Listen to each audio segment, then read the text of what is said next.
Bonjour! Alors bienvenue pour notre projet TPE. Donc nous sommes le groupe 13, portant sur l'Orestie. Alors je suis Camille Bourg en première L2. je suis Tarbaoui Aïda, également dans la même classe. Et je suis Justine Delacroix, donc également en première L2. Alors ce que vous allez visionner est notre projet TPE. Donc nous espérons que vous allez aimer. Et donc bonne séance. Bonne séance. Bonne séance.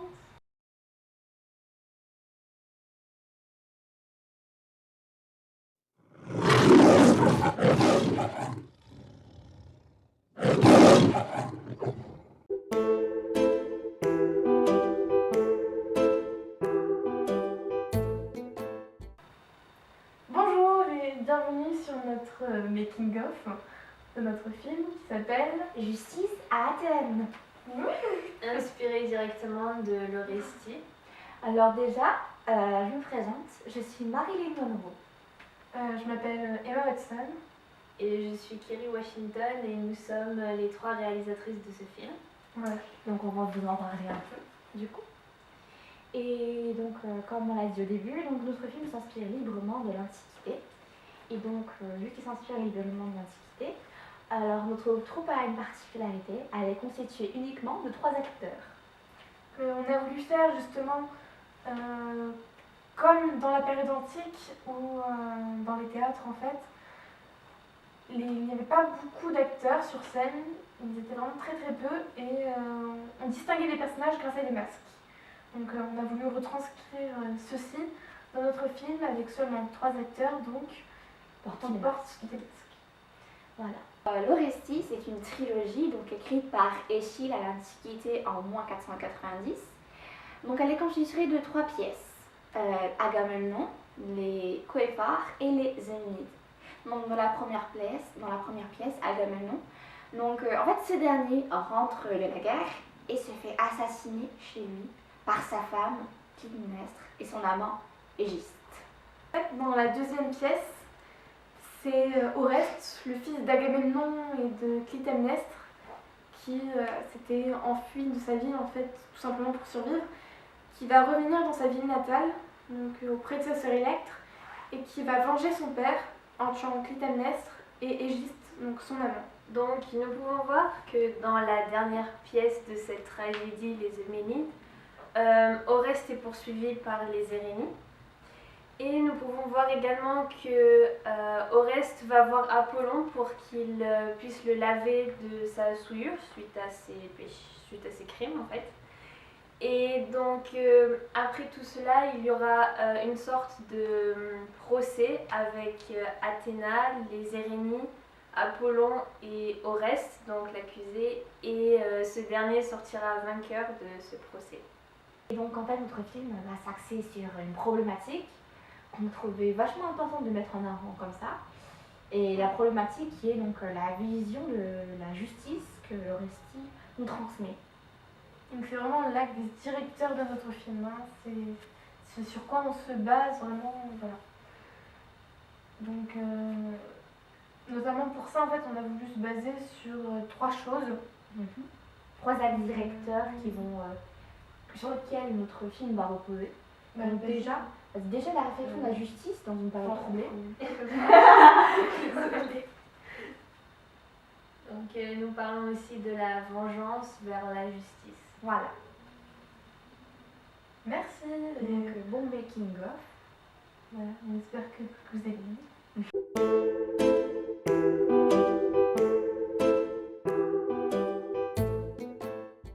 Alors on se retrouve pour l'interview de Clytemnestre et de son fils Oreste. Attendez, vous venez de dire Clytemnestre, c'est ça? Oreste. Mais qu'est-ce qu'elle fait ici? C'est une blague, non? Ah non, non, Ça va pas être possible. Non. Je ne veux pas le voir.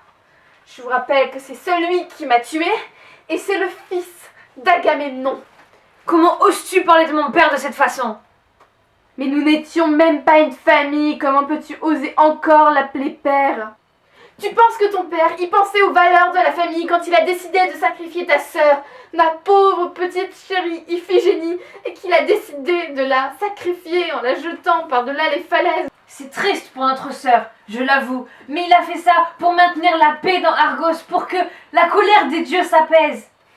Et toi, tu nous as déshonorés, tu as déshonoré notre famille en trempant Agamemnon avec Égiste, son cousin. Moi j'ai déshonoré notre famille, mais je ne suis pas la seule à l'avoir trompée. Et Cassandre, qu'est-ce que tu crois qu'il faisait avec elle?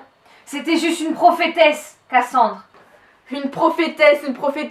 Mais oui, bien sûr, de toute façon, par tous les moyens, Agamemnon m'a trompée, que ce soit avec Cassandre, qui l'accompagnait partout, et déjà, dès le départ, s'il ne voulait pas de moi, c'était de ma sœur Hélène dont il avait envie. Vous êtes tous partis, toi aussi, après que j'aie tué, et oui, je l'ai tué, Agamemnon. Tu es parti, tu m'as abandonné. Tu es la honte de la famille. Tu nous as souillés en tuant notre père.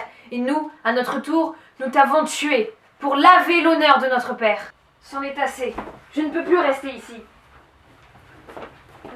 Alors, pour vous parler plus en détail des personnages d'Agamemnon et d'Oreste, Nous allons vous présenter donc un vase en calice ainsi qu'une huile sur toile. Donc, Les Remords d'Oreste est une huile sur toile peinte par William Bourguereau en 1862. Donc, cette huile sur toile est conservée au Chrysler Museum of Art.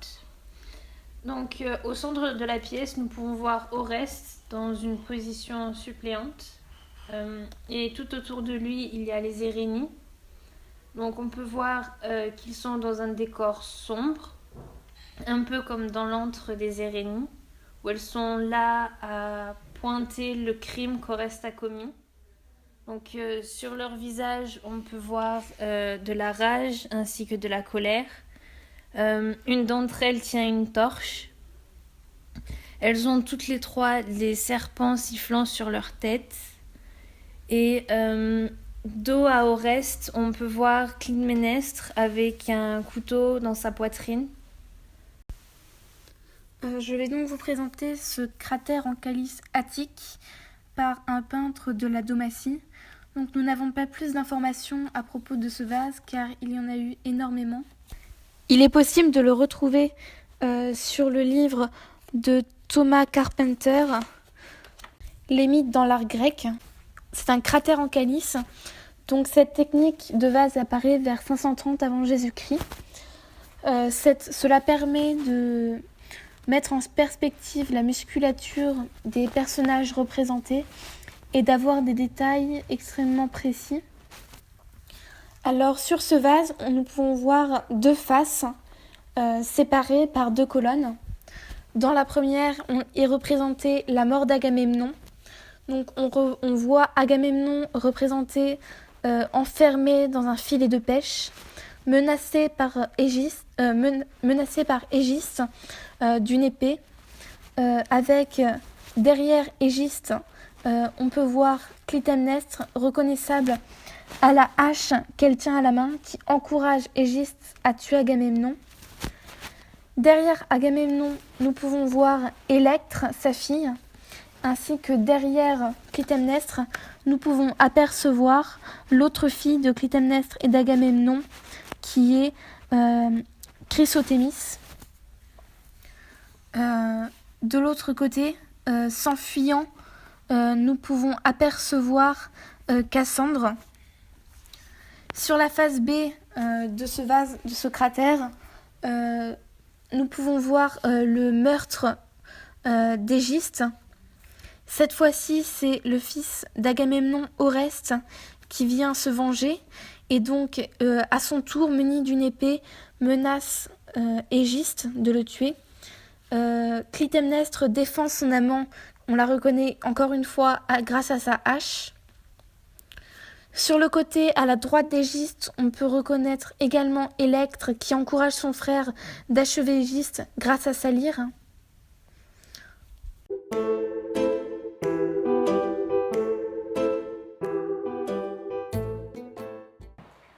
Bonjour.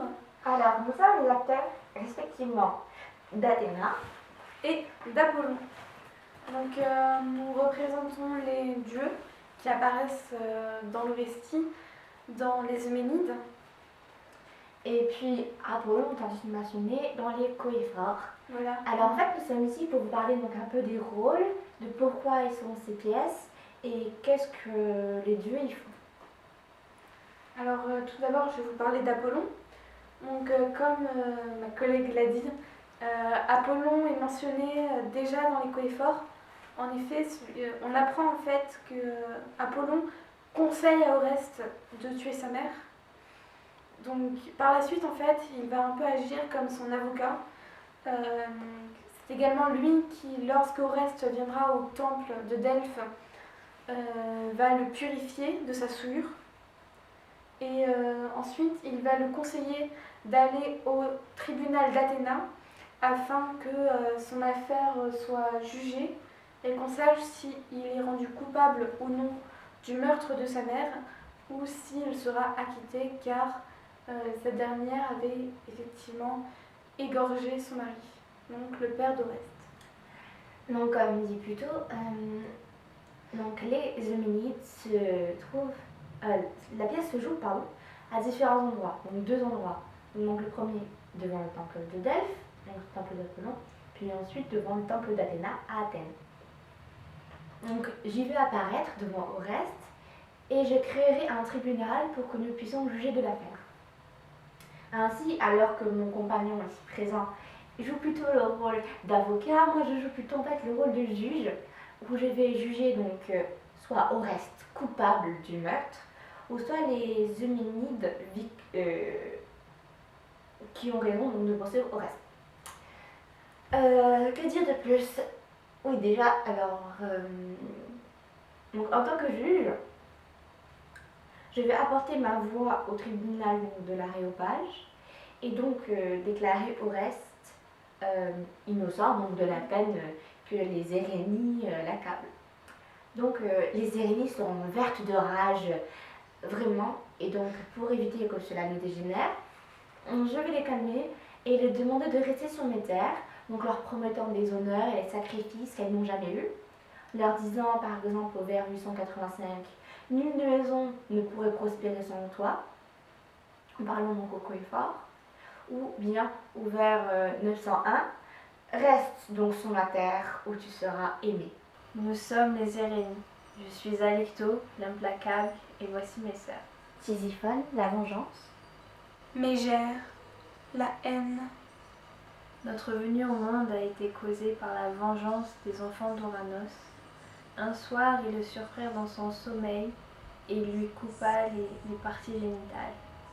Ce sang déversé sur la terre nous donna naissance.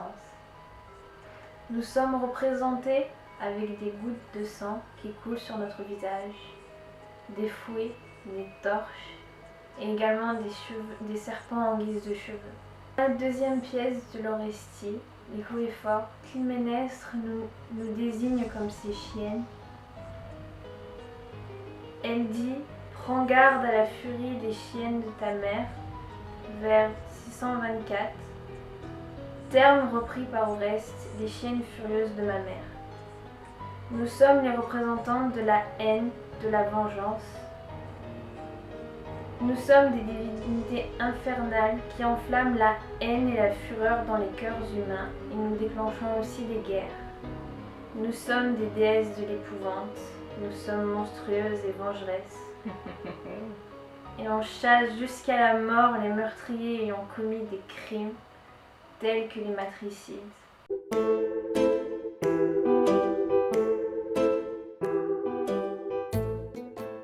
Alors bonjour, si on m'a demandé d'être ici, c'est pour que je puisse vous parler d'Échille, hein, mais surtout parce qu'on me l'a demandé, parce que vraiment, vous auriez pu le faire à ma place.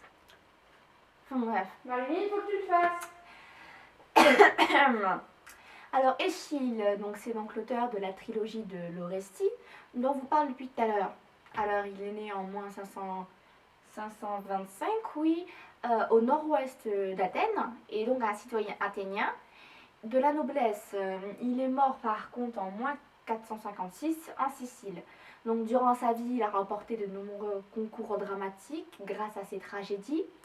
Il a participé aussi à quelques batailles, dont celle de Marathon en moins 490, celle de Salamine en moins 480. Alors, donc sa trilogie de l'Orestie est sans doute l'une de ses œuvres les plus poétiques qu'il n'ait jamais fait. Déjà parce qu'il y a plein d'indications sur des alliances politiques en cours, comme les alliances Athènes-Argos, mais surtout parce qu'il parle de l'aréopage. Alors qu'est-ce que l'aréopage? Déjà, ça signifie colline d'Arès, et c'est un tribunal athénien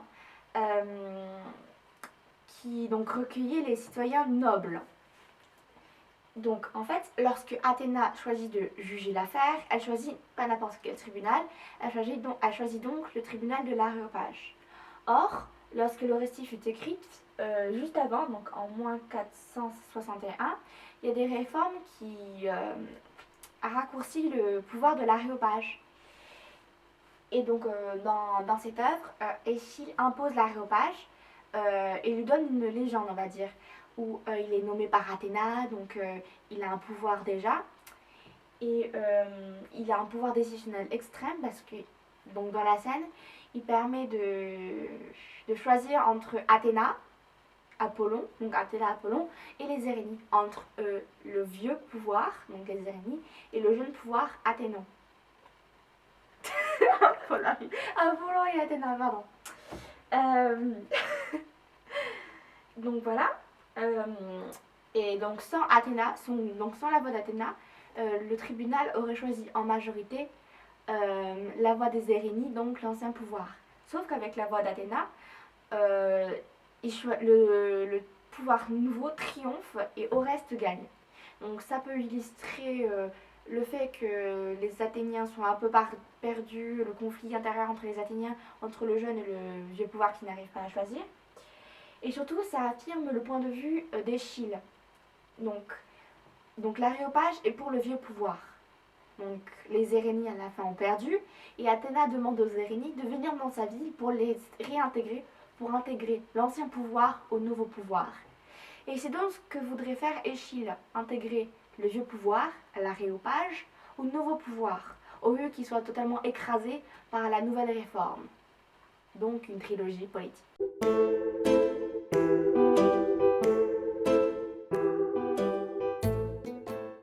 Bonjour à tous et bienvenue. Alors tout d'abord, qu'est-ce que la vengeance? La vengeance à l'Antiquité, c'est faire justice soi-même. Donc imaginons qu'un jour on vous vole votre pain au chocolat ou votre panini et que vous décidez de vous venger de cette personne et vous volez 3 billes ou je ne sais pas, son chat peut-être. Bon, après, la vengeance durant l'Antiquité, c'était un chouïa plus violent.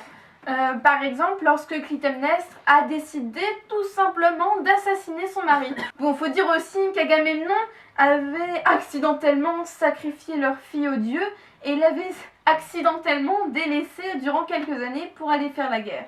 Donc c'est pour cela que Clytemnestre a décidé de l'assassiner avec son amant Égiste, sous forme de vengeance. Donc nous savons aussi que la famille des Atrides est une famille vraiment maudite. Et donc cette malédiction a commencé avec un bon jour, Tantale a décidé de cuisiner son fils en ragoût et de le donner en dîner à des dieux. Voilà, il a décidé ça comme ça. Et donc cette malédiction a continué à se perpétuer durant les différentes générations. Et Clytemnestre, quand elle a décidé de tuer son mari, n'oublions pas que elle, d'abord, elle avait eu un amant. Oui. Et avec le meurtre de son mari, ça a causé du déshonneur dans la famille. Et donc ses enfants, Électre et Oreste, ont décidé de se venger au nom de leur père. Donc nous avons une citation de Électre d'Euripide. Donc si un meurtre se venge en exigeant un autre meurtre, la mort t'attend. Et de ma main et de celle d'Oreste, tous deux vengeurs de notre père, Si sa mort était juste, la tienne le sera aussi. Bon, après, il n'y avait pas qu'une seule mort possible, hein.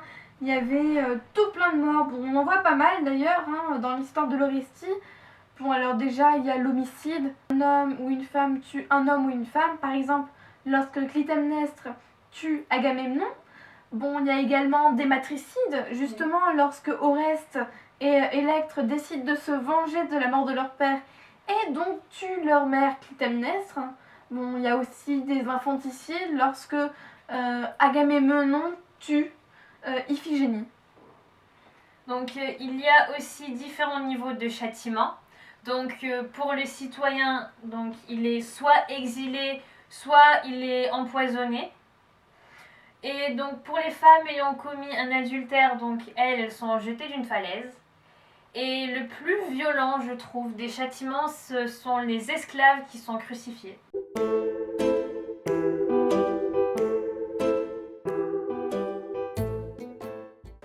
La justice, c'est l'idée de vengeance avec la loi. C'est l'évolution de la vengeance. Les personnes ne font plus la justice eux-mêmes, en fait. Ils remettent la sanction dans les mains d'une assemblée ou d'un tribunal. Ouais, d'un tribunal. En fait, c'est l'encadrement des châtiments.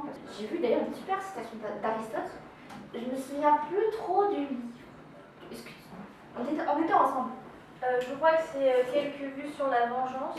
Ah oui, c'est ça. Ah, c'est il est ça. super ce bouquin. C'était. D'ailleurs, tu vois, j'ai marqué la citation ici. Vas-y. C'est quand une personne reçoit des coups et qu'une autre en donne, quand un individu cause la mort et qu'un autre succombe, le dommage et le délit n'ont entre eux aucun rapport d'égalité. Et en fait, c'est la tâche du juge de remédier à cette inégalité par la peine qu'il inflige en réduisant l'avantage obtenu. La justice corrective serait le juste milieu entre la peine de l'un et le gain de l'autre, entre le crime et le châtiment. Ah, c'est super intéressant. La justice, c'était. Il y avait énormément de lois, n'empêche, qui la régissaient. C'est impressionnant. Je crois qu'il y avait les lois de Dracon aussi. Oui. C'est moins 620. 620, Je crois, oui. Je vois pas du tout, j'avoue. Bah, en fait, il me semble que c'était. En gros, c'est une loi qui personnalise le châtiment. Donc, comme on a dit, avec vraiment. Par contre, là, il y a un bannissement de la logique de la vengeance. Ah, en gros, c'est le passage vraiment défini de la vengeance à la justice, quoi. Voilà. Ah, ok. Et donc, avec cette loi, il y a vraiment eu un avant et un après à de nombreux points de vue. Alors déjà, on a commencé à faire du droit écrit, alors qu'avant c'était du droit oral. Donc c'est pas grand chose, mais c'est quand même important. Et, ouais. Et aussi la notion des crimes volontaires et involontaires. Il y a une différence des sanctions suivant le meurtre. Oui, on classait les sanctions. C'est vachement tôt, quand même, pour qu'il y ait ce genre de différence. La notion de crime et de châtiment, elle était vraiment très travaillée à l'époque. Hein. J'aurais jamais imaginé. J'avais lu que ces lois étaient écrites avec du sang et non avec de l'encre. Bah, c'est antique, on va dire. Ouais, c'est vrai que. Ça montre peut-être la sévérité des lois. Bah, Les lois draconiennes. À part les lois de Dracon, t'as la création du jeu de Solo aussi, en 590. ah, je connais pas. En fait, c'est l'abolition des lois de Dracon, donc sauf celle sur l'homicide, parce que, faut dire, elle était vraiment bien pensée. Ouais. Et en fait, ils ont créé un tribunal populaire, et dans lequel n'importe quel citoyen pouvait siéger, donc c'est totalement révolutionnaire, parce qu'avant, t'avais l'aréopage. On en a parlé avant, je sais pas si tu te souviens. C'est où en fait, t'avais juste les riches qui pouvaient aller. Enfin, bref, c'était révolutionnaire. Et donc, c'était la démocratisation de la justice, en fait. Et tout le monde est devenu égaux devant la loi. C'est bien ça. Avec la proportionnalité des crimes et des châtiments.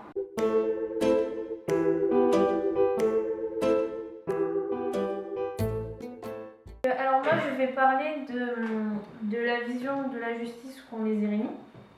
Donc les Érénies elles appliquent le droit ancien et à leurs yeux en fait les liens du mariage ils sont beaucoup moins importants que les liens qui unissent la mère et l'enfant. Donc c'est pour ça que pour elles le crime que Oreste il a commis genre, en tuant Clytemnestre, sa mère, est un crime vraiment très très très grave, alors que le crime qu'a commis Clytemnestre en tuant son mari, ben c'est pas un aussi gros crime que ça. D'accord, d'accord. Voilà. Donc, c'est pour ça qu'elles sont si sévères envers les matricides, quoi. Oui, voilà. C'est vraiment pour ça. Oui, contrairement aux Érénies, Apollon et les Athéna, donc qui sont groupe d'opinion parce qu'ils ont la même opinion, représentent le droit nouveau. Donc Échille choisit délibérément des opposés, donc ça fait le monde obscur contre les forces blanches, le monde civilisé contre le monde ancien. Et donc Apollon, donc, du coup, a une nouvelle vision des choses. Donc pour lui, le mobile de l'acte doit être pris en compte dans le jugement pour obtenir une sanction adéquate et juste, du coup. Et du coup, il y a d'autres opinions. Donc les Érénies, elles, comme tu l'as dit, croyaient en lien entre la femme et son fils, alors que pour Apollon, lui, c'est l'homme qui assoit sa domination sur la femme. Et très clairement, c'est le lien du mariage qui prévaut ça, du coup.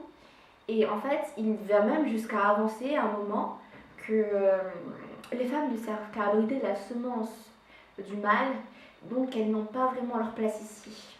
Alors, je vais vous parler de la justice de Clytemnestre et d'Égiste. Donc, tout d'abord, pour Clytemnestre, pour elle, c'est la première à parler de la justice dans le récit. Et pour elle, le fait de tuer Agamemnon est synonyme de justice car lui-même avait sacrifié sa propre fille, comme on peut le voir vers 1415.